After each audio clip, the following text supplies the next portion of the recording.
we can get 100 likes on this video, Mike's gotta enter the herd again. 100 likes on this video. 100 likes on this video. All right. Just the tips. All right, everybody, Adam and Mike coming at you. Episode 23 of Just the Tips Podcast, available on YouTube and Spotify. Make sure you like and subscribe. There you go. So we got a busy podcast tonight. We've had some good weather here in the Northeast, so golf's been busy. On the eve of Mother's Day here. Yep. Right? So, like I said, we got a lot going on. But before we get going too far, thank our sponsors. Start with your new guy over there. Yeah, all right. Well, Swing Sync, right, is a swing trainer, and it says what you do is you learn by hearing the ball pop up.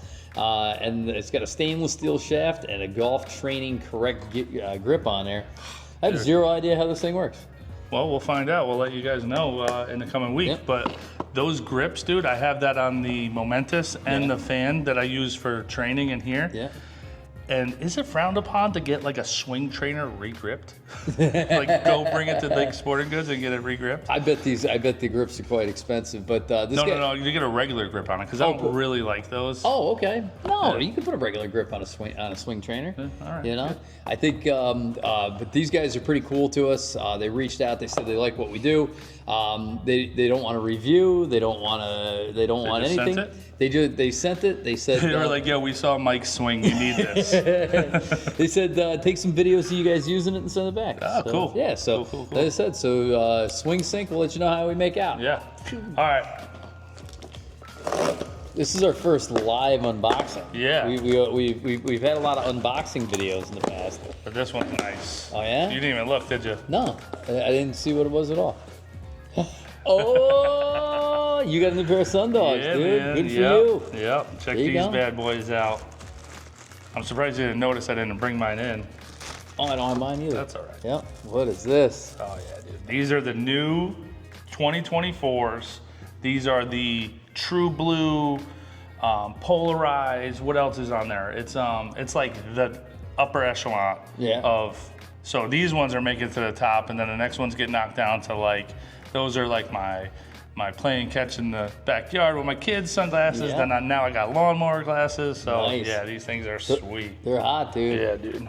Yeah. I like the if you can't see the outside's gray. Yeah. And they have a smoked lens, right? Yep. Yep. Yeah. Careful, So don't scratch them. They Yep.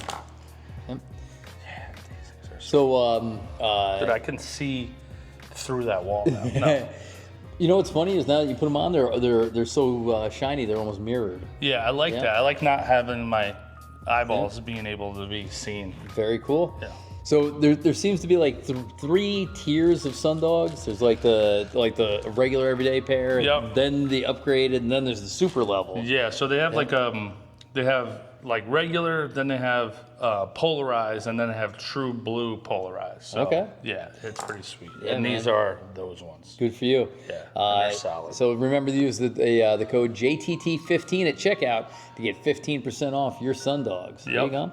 And pick them up because you're gonna need them. Yeah, exactly. Shout out to Todd over at Ball Hawker. He's on fire right now, dude. He sent us a couple more messages. Did he? Dude, he sent us pictures in Instagram. And see. And he had I don't know. Are they his students? I don't think they're his students, but there's like he must have a relationship. Is he training people? He's on how not, to but I think dive he's got and no players Oh, yeah. using his balls. I don't know what relationship he's got. He's got some really sharp young players, like some really unbelievable junior golfers. And who I mean, like, I don't. Obviously he's not coaching them, but like they're definitely a good relationship. Yeah. And this kid, I guess, was trying to qualify or do something in some sort of tournament. Yeah. Was using Todd's balls. Todd has his own Pro V box. I saw that With the They're ball green. hawker. Yeah, dude. Awesome. Yeah. Awesome. You Yep. better be sending some of those up. There you go. Let's go. And shaft wraps. I played with a good player this morning, and he said, "What do you got? Some kind of extra stiff shaft in there or something?" I go, "It's essentially a sticker." But I'm telling you, every single day on the golf course, I pull out that wedge with the yellow shaft wrap on it, and somebody's like, "What is that?" So what was that, Thursday night? Yeah. We were out messing around. We were just messing around, trying to work on like our short game, but on the course. It was late, and we were messing around with like trying to spin the ball and like figuring some different shots out off of tight lies. And I'll be honest, dude, this was the first time I was like up close with you, and you had your other wedge out that had the undulation. Yeah. That thing was sweet, dude. That's the first time I kind of seen. I haven't really paid attention. Usually I'm on the opposite side of a hole than he is. So that's the it's matte black. It's my 60-degree Vokey, but it's got the Augusta topographical map. Yeah. And that's the shaft wrap. So it's got a dope. It was pretty cool. I think. I mean, your yellow one is just obnoxious. What do you have? Yellow, orange, and then that? Yeah. Yeah. Yep. Yeah. So that's the move. You know? So did we forget anybody? No, but I did just get back from Massachusetts. I was up there, go watch my daughters play some sports. My middle daughter played some soccer. My older daughter had golf practice on a Saturday. And then we went to Golfer's Warehouse. Did you? Yeah. I do love that place. I do. Did you get another bubble shaft? No. I got the pitch and wedge re-gripped. Okay. And my 4-iron, if you guys remember, and I'll post it back up here, I ended up getting that 4-iron as like an additional club in the set later than after, and it had like the traditional TaylorMade grip on it. Yep. Which was fine. It just didn't match. So I had to get that one re-gripped too. So the guy was cutting it off. He's like, "Are you sure?" I'm like, "Yeah, dude." He's like, "Are you sure?" He's like, "You could just play with the rest of the season." I'm like, "Just cut it off, dude." So I like matchy, and I like all my grips the same, but more for continuity where my grip is. Yeah. I like the Golf Pride or the that has a little bit of a design on it because there's a spot on there for my thumb, and I know my thumb's in the same little spot. white line? Yeah. Yeah. And I know it's there, and I can tell if my grip is strong. Like I don't know how the Titleist Vokeys come with a grip that's just it's one design through the whole thing, and you can't tell what's front. Same thing with the driver that comes on the Titleist. You know, and I go. And the TaylorMade regular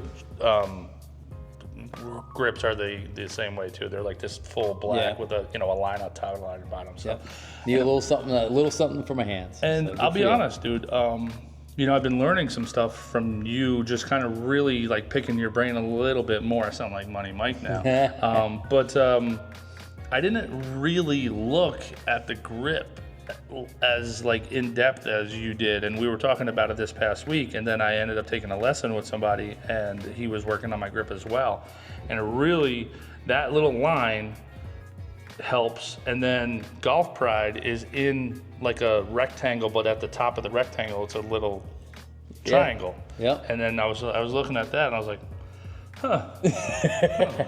So I was today years old when I So what a great place to start. We weren't going to talk about it, but you took a lesson. Yeah.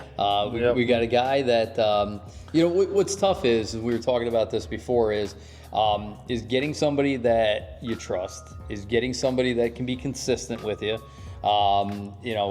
You for some reason get a tremendous amount of advice from great players, professional golfers. They all want to help fix your swing. But you decided, hey, I'm going to put my trust in this one guy. So I played a couple rounds with him, like just in his group and stuff like that. And then the one day we were going to practice, and he asked us to play, and you were like, no, I'm practicing. And I was like, and you were like, dude, you should go play. Yeah. So I did that day. And I mean, I think he shot 36. We talked about it, and I think he shot 36. He shot either 35, 36, or 37. I can't remember. But I do remember him making the most casual birdie on 4, the most casual birdie on 5, a tap-in birdie on 6, the most amazing up and down to save par on 7. I mean, it was the smoothest, chillest, easiest front 9 I've ever seen. He makes golf look easy. Yeah. I mean, I mean, not that he doesn't hit the ball far, because you said that. You're like, he doesn't hit the ball very far. I'm like, dude, when he catches it, he hits it out there with you and I. Well, you. Not with me. But when I think of better players, I think of them blasting the ball past me. But he doesn't swing hard. No. It's the same swing every single time. I mean, once in a while, I think I saw him like maybe get after one on like maybe on 6 or something like that. I think he's like not. I think he's like 80% on everything he Yeah, does. I think the one he got after was maybe 85%, but it was a controlled get after. You know what I mean? Whereas like you got to make a noise when you're getting after. You're like Venus Williams or Serena or whoever it is. So we need a little more bass in that. No, but so then I spoke with him, and we walked off the front 9. I was only playing 9 with him, and we walked off the front. I was like, listen, I gotta get back to work. He was like, can I just show you something real quick before we jump into doing sessions? And I said, yeah, dude, I'm all ears. He's like, I really like what you're doing there. He's like, but just like add this or do it this way, but a little different. Yeah. And I was like, all right, man, I'm in. And then, dude, the lesson, So have you ever had a formal lesson where you and a professional golfer, you paid the golfer to watch your swing? Paid? No. No, because like I said, we're very fortunate. We're surrounded by top-level golfers, good trainers, and they all have a bit of advice. But that's what you end up with Frankenstein, right. Well, we did the one last winter. Oh, yeah.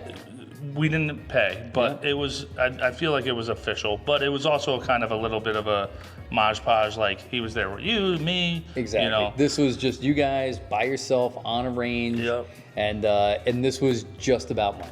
Yeah. So it was. So how did that go? It was really good. You start with baby steps, and he said, listen, there's no stupid questions. He's like, ask away. He's like, it's not just stupid people. He's like, he's like, and I'll shoot it to you straight. He's like, and I'm not gonna bullshit you. He's like, if you hit it good, or if I tell you that was good, I'm not bullshitting you. I like what you did. And then if you hit it like crap, I'm gonna tell you that this is what you did wrong. So, and it worked great. So you said, what he gave you 3 things to work on? 3 things. So the address feel that I've been working on. Yeah.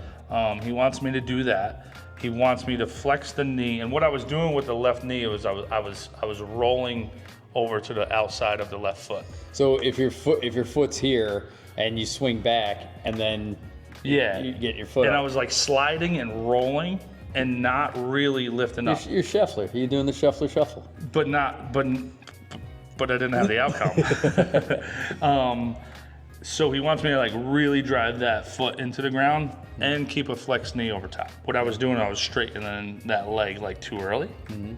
And so then feel that press, and he actually told me to hold it there and try to hit a shot. Yeah. He's like, hit a shot like that. I'm like, what? Wow. So I did, and he was like, do that, and now do a regular shot. Do that, do a regular shot. So that definitely helped with feel and like almost like controlling like balance on that. Mm-hmm. What else? Grip. Definitely worked on grip a little bit. Grip pressure. So you and I were jerking around on the range, and we started messing around with a little bit stronger grip, which was before the lesson. Yep. So that was definitely helping, and with the left thumb kind of getting it over so that this palm can like fit in there. Yep. And then also spreading these fingers out a little bit, which was awesome. Yeah. Really awesome. So one of the things that I teach my daughter, and if I'm not hitting the ball well, I start thinking of my hands get smushed together. I start thinking about separating my hands out, and especially getting this little guy, getting him down the shaft a little bit, almost like where a trigger is, which might be too far. But the idea is that you have your hands they're still on there, but they're spread out a little bit, so you're covering more of the grip. And I felt like I was more connected with like the face of the club to where like you can feel where it is a little bit more, and that definitely helped a lot. But he taught grip pressure, right? Grip pressure. So he was like, on a scale of 1 to 10, what's your grip? Yeah. And I said, well, which hand? He was like, all right, good start. Yeah. And I was like, and he said, your left. I said, probably like an 8. And he goes, okay, where do you feel it? I said, pinky, ring finger, a little bit of middle finger, but he's like, okay, that's good. He's like, how about right? And I was like, oh, probably like a 5-6, probably like a 6. He's like, okay. Yeah. He's like, now bring it back. So I bring it back. He's like, how about now? I was like, 14. He was like, yeah, no. Yeah. He's like, let's bring it back. He's like, it needs to be the same. So then he started with like, do 10s here, and try to do 10s here. Yeah. And I mean, this thing, there was like a line of geese in front of me. I was like, this is not good. No geese were hurt during the filming of that, but there you go. But they came close because it's very hard to control the face when everything is just so tight. Everything just locks up.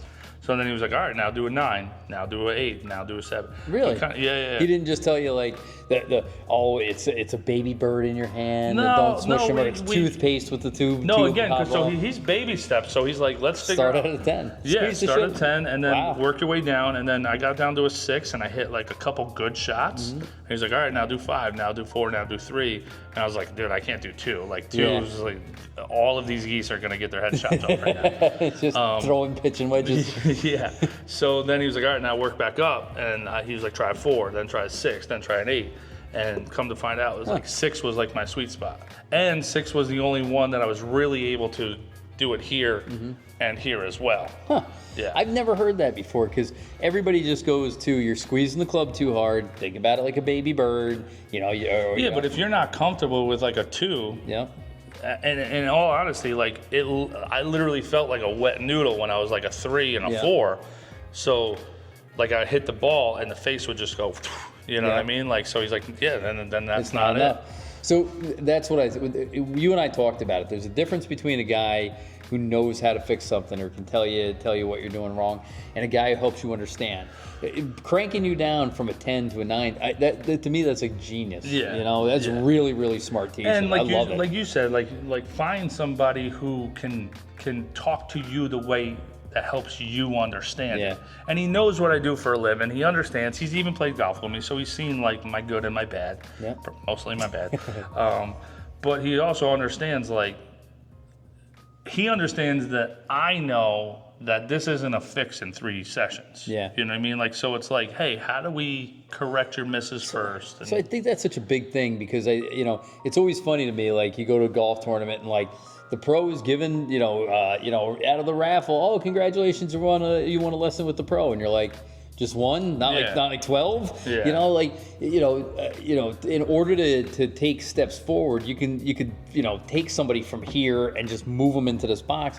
But it's a progression. Yeah. So and the way that he had like kind of set it up with me, he was like, here, like buy 3 now, commit to the 3, and then we'll do 1 every time after. But he said something else to you that I thought was really, really incredible. He said, he worked with you for the time that you guys had together. Then he gave you homework, right? Yeah. He's like, oh, well, there was a 3rd drill. Yeah. Oh, there was a 3rd thing. Yeah. What was the 3rd thing, Mike? So what was the 3rd thing? Narrow my stance. What's that? I don't know if we could hear you. He had me bring my feet in just a tiny bit. About 3 feet.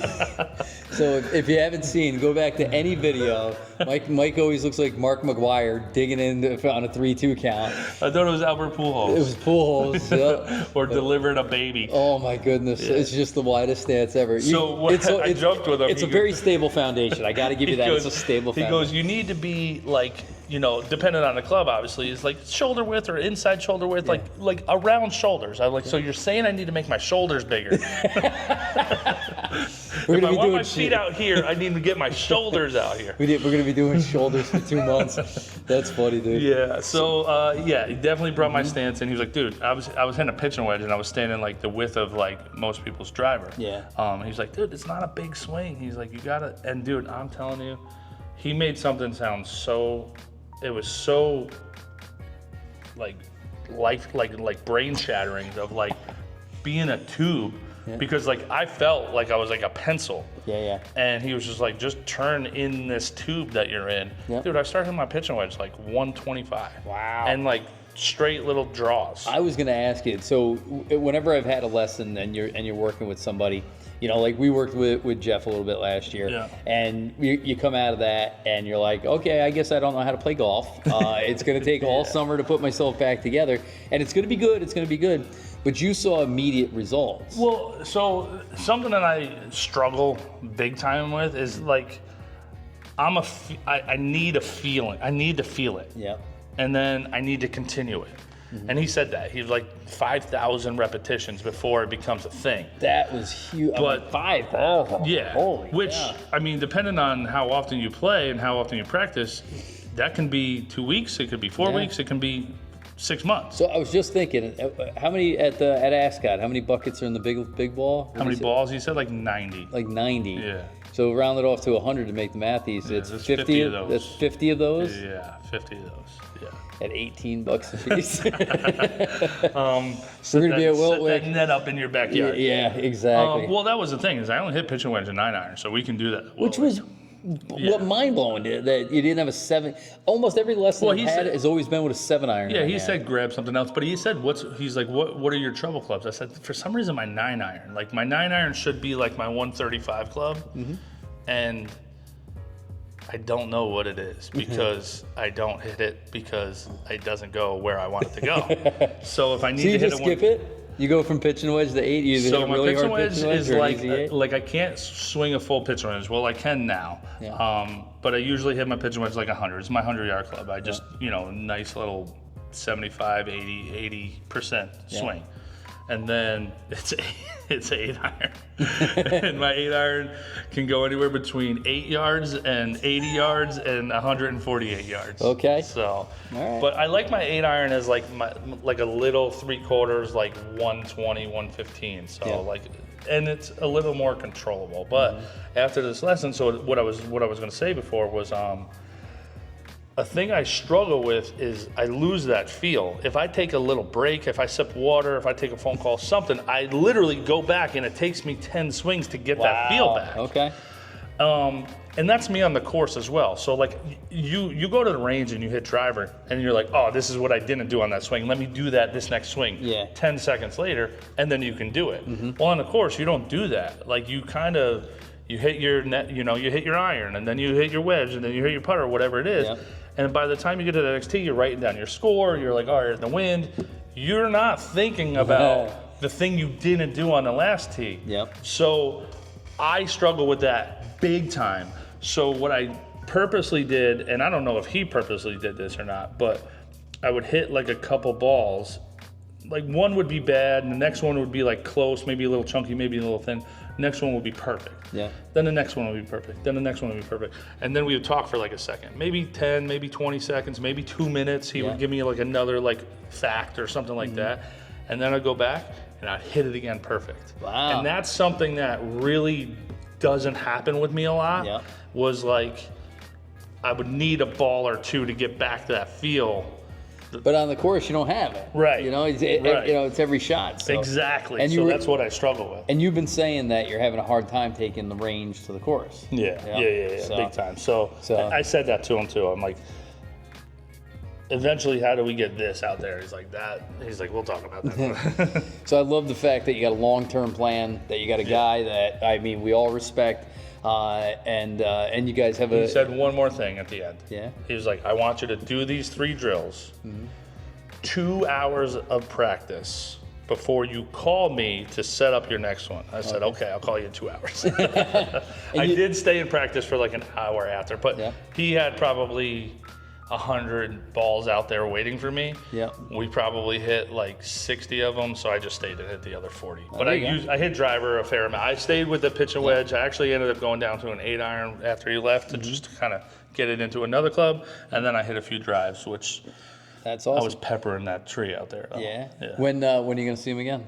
I didn't call him yet, just because it's been pretty busy, and I really want to get some. I definitely have done 2 hours of practice, but I want to get some practice in the backyard, so I'll probably do that tomorrow.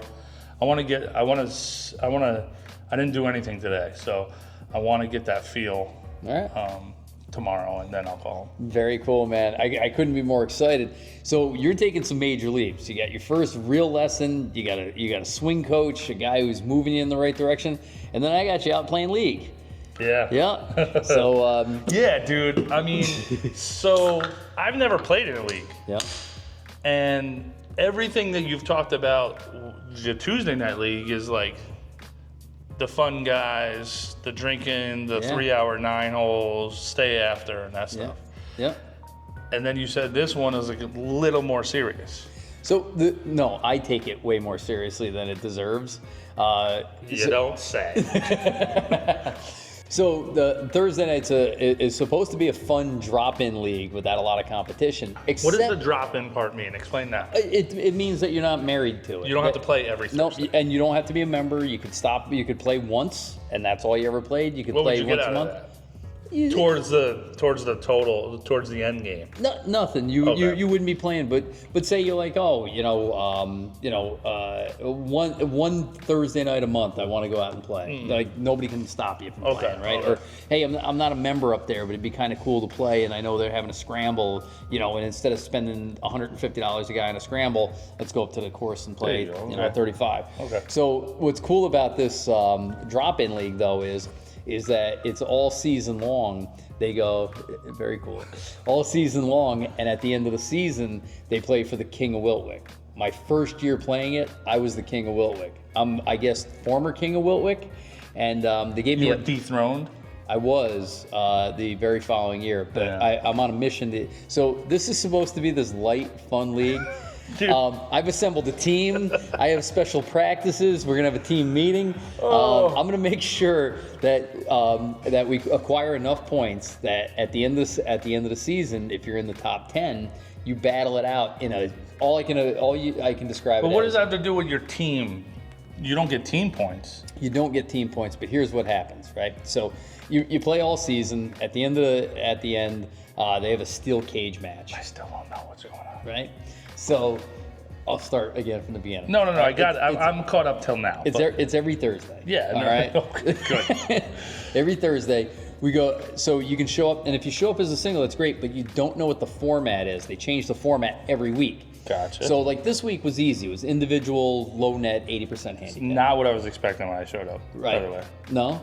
No, I was expecting to be a foursome, We were a foursome playing individually. playing against each other. But next week we could show up and it could easily be a 4-man scramble. Yeah. We could show up. It could be a 2-man scramble. We could show up. It could be. Let me ask you this: so if we do a 4-man scramble, how does that help you with individual points? So when our team does well, so if So that's why you were like goosing us up a little bit. Like, come on, guys, we're here. So what I noticed is that the guys who come with a foursome and they play together as a unit and they help each other, even in individual matches, it's the old saying that a rising tide raises all ships.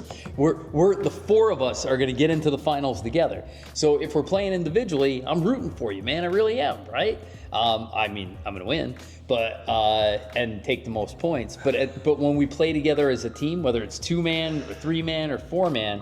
Like I said, that one's tough because say there's eight or 10 groups out there, 4 people get the first place points. The second place gets the second. I got points. it. So if we're playing with the same 4, we kind of know each other's games, so that when it does come up to that 4-man scramble, it's going to benefit you selfish bastard. Exactly. Got it. King of Wiltwick. So this is one Thursday night in the middle of May. I'm thinking about the middle of September in something that nobody cares about. So I show up Thursday night. I just did the lesson at 1 o'clock that day. Because that's the way you come into your league. Yeah, but I needed it anyway. It wasn't going to make anything worse. I show up. I get there probably like 4:15. I go to the range. Another person's trying to give me swing tips. I'm like, dude, I'm just trying to warm up. I'm trying to get that feel back. They love you. And then I'm like expecting like league night. Like I'm kind of a little bit expecting like everybody to be shotgunny, but I knew it wasn't shotgunny. I knew it was kind of like make tea times, but I still expected more people to be there for league. Yep.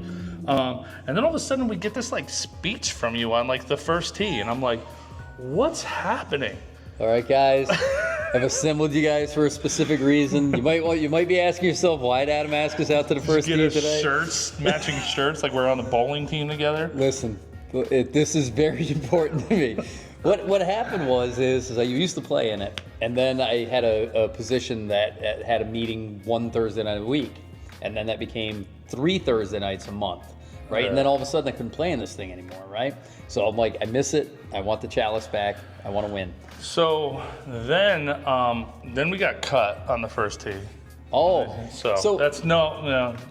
We won't. Let it go? We won't do it on the podcast. Okay. It just was. It's something. We'll make a video out of it. So we about what jumped not over to do. yes, we will. Yeah. We jumped over to number 5. And then again, I'm still not grasping the concept of like what's about to go down. Yep. So I'm out there playing 9 holes. Yeah. And all of a sudden, like I hit a tee shot, and then this, and then I think we were on 6, and somebody had like a maybe a 2-footer, and had to putt it out, and I'm like, what's happening right now? I'm like, and I mean, don't get me wrong, like I understand like when you're playing in something that's, you know, club wide, that you know, there's no gimmies and all that stuff, but I was like, this is getting a little it's getting escalated a little bit. The level was getting higher, and I'll tell you what, man, I get, you know, we've been playing some good money matches, some good competitive matches. We're going to talk a second about you know, our first collaboration match of the year. But I was getting the Tiger heartbeat out there. Yeah, I had a couple. I think on 6 I had a birdie putt. I had a great shot in the 6 pitch and wedge, by the way. There you go. Thank you. But and I think that was when I was like, I like kind of like looked around and I was like, this isn't league.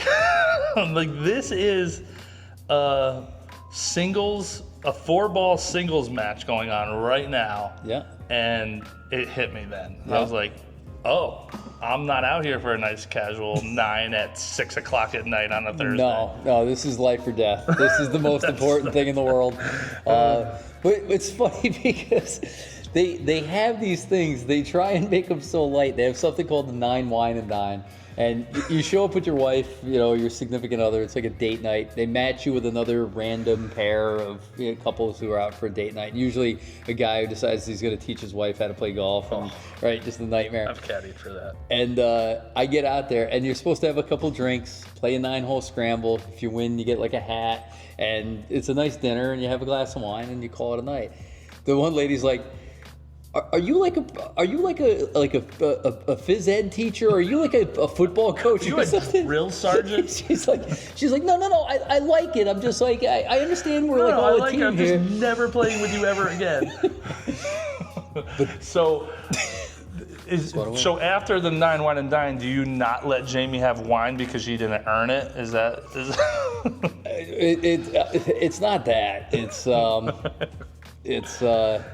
Well, I get it, dude. No, listen, I played it. Listen, I mean, you guys can't see them now, but we got 3 trophies back here for Tuesday night beach volleyball, C League, and I would go down. The problem was I would leave here and like not train clients, so I'd lose money. I'd go down there. I want to win. Yeah. Right? I don't care it's C League. I don't care that this mom's never touched a volleyball ever in her life. I'm spiking that thing on her face. Yep. And this lady, I remember this lady's like, "You're so serious. We're down here for fun." And I looked at her, I'm like, I'm down here for fun too. You know what's fun? Winning.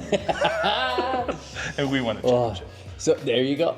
You know what's funny is I never noticed those were volleyballs before. It never even occurred to me. I thought those were weightlifting trophies, or maybe it was like a beauty competition or something. John had one. He won a bodybuilding contest. I don't doubt it. You know, but now that I look, and there's volleyballs on it. Yep. That's funny. All right.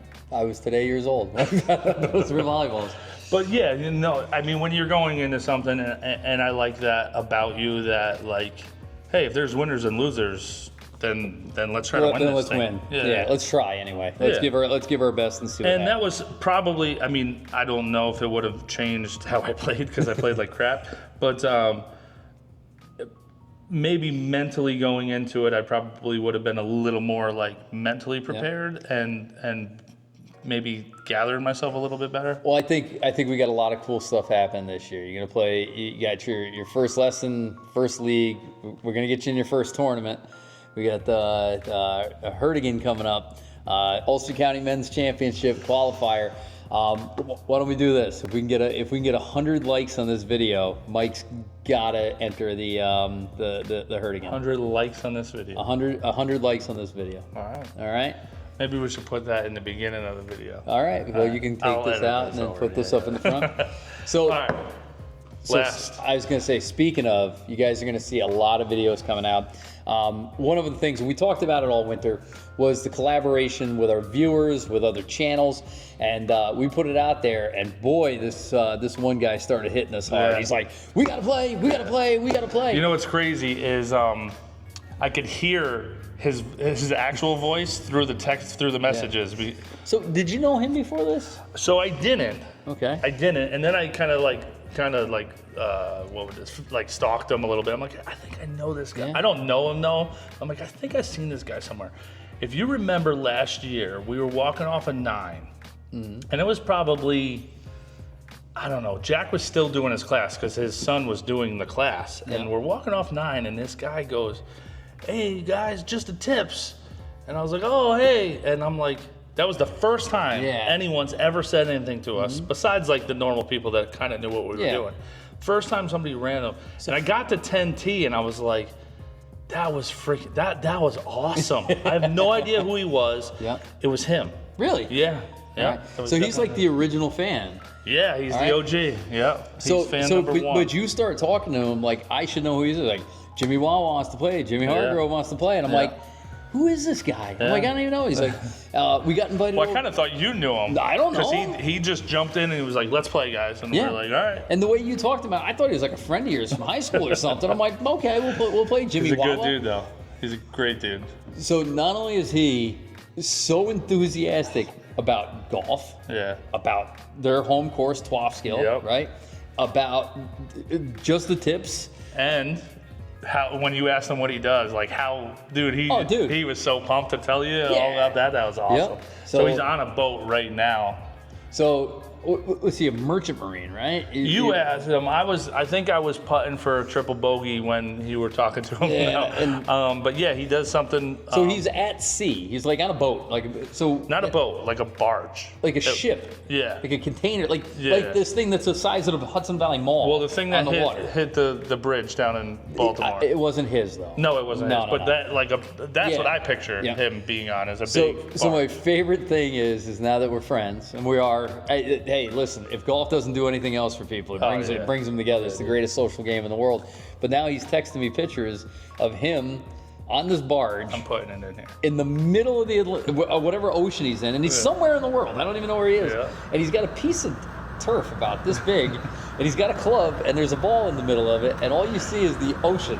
Right? He's like, in his work boots. In his work boots, and he's like, just trying to stay loose out here. Yeah, so we've been talking with him for a while. And then we get the call, we collaborate, we settle. Well, I think we had to figure out some times and stuff like that because he's out to sea for like an extended period of time. Then he comes home for an extended period of time. So we had to make it work. Plus it was kind of like a little early in the season. So like weather was like a little iffy, but we had a beautiful day. Yeah. And then he also had to figure out who his partner was going to be. So he's like, who are you thinking? And he's like Ryan Laconture. Yeah, and I was like, I don't know. Boy, that name's familiar. And then so I'm here, and one of my clients was like really big in the golf world, played a lot in college and stuff like that. I'm like, yo, do you know this kid? And he was like, yeah, he's real good. I'm like, like real good? Because like Adam's real good. He's like, yeah, no, this kid's like real good. I'm like real good because Adam's real good. And he's like, yeah, he's a scratch. He's like, I think it was a 1, right?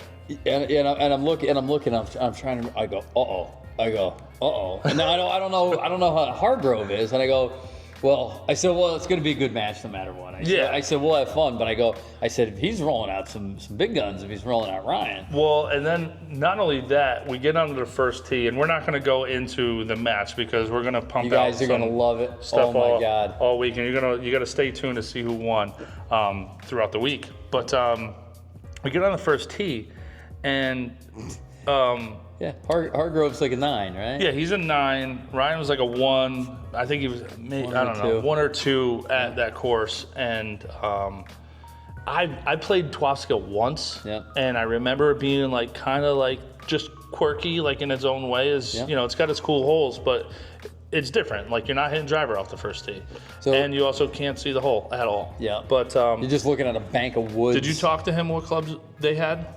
Do you know what clubs they had? What clubs? Yeah. So, not that it really matters, but when somebody's hitting a P790 or P770 Yeah. or a blade or a muscle back, guy can probably play. Yeah. Right? If they got like a Little game. what do they call my clubs? Like a player the improvement. cavity bag. Yeah. Yep. It's a little bit different, right? So these guys, and then they just stripe like 6 irons off the first tee. I'm like, uh-oh. You could tell right away. And what was cool was they came dressed to impress. They love their course. And Hargrove's family's been members out there, I think, since 1902. Hargrove or Ryan? Ryan. Ryan. Yeah. Ryan said he was like born there. Yeah, exactly. I think he was birthed in the pond there. So the cool thing about this course, if you ever get a chance, it's a private course. It's only 9 holes, but it was formed in 1902, which makes it one of the oldest courses in the country because most of the golf courses were in. By the way, fun fact: do you know what the very first course in America was and what year it was created? It's somewhere around here. It was actually in New York City. In New York. Oh, in New York City. Yep. It was called the Apple Tree Club, right? Because they had an apple tree, and it was 1888. Right. It was just easy. It was easy stuff to remember, but that was the first official golf club in Obviously the not still around. No, but I think the tree's still there. But so this is 1902. This is not long. This is not long after that. Yeah. Yep. And I mean, you could definitely tell it's one of those older courses because it's short, it's quirky, it's kind of squeezed into this little piece of land. But they made the best of it, and it's pretty cool. So it's one of those courses that just reminds you that golf courses don't have to be long to be difficult. Yeah. This thing is just undulated all over the place. It's got some quirky, funky holes, but again, it'll come up, it'll smack you if you don't respect it. And if you missing some of the spots, dude, you're done. You'll see in the interview that Adam did with the boys that listen, you got to be careful on where, what side of the green you're missing on and things like that. So. Yep. But a cool course. You're going to love the footage, the drone stuff. The match was amazing. Dude, so much action in this match. So what's crazy is a little inside baseball for you deep viewers who made it this far, right? Our first thing we ever did shooting wise was Schwanga, right? And we played a match. And when we got the footage back, the thing I realized right away is that making a bunch of bogeys is freaking boring. Missing 10 footers is boring video. But that's kind of the golfers most of us are, or Well, yeah. Like you got to record a lot to get a chip in, or you got to record a lot to get birdies on film. Yeah, I mean it was just a regular round, so it wasn't as exciting. Well, there was it was nothing really exciting going on. Right. But not this match. This match has a lot going on. And I mean, we only took a lot of footage in the front 9. Yeah. We did play a front, a back, and an overall. Yeah. So there was a ton of action that we didn't get on film just because it's very hard to film and play good golf. Yeah. So we wanted to actually be competitive with these guys because we didn't want them to put a whooping on us. But so the from the first 3 holes, I went, this is going to be epic, and it kept going though. It never puttered out, right? Dude. It kept going. The scores at the end blew my mind. I know. It was ridiculous.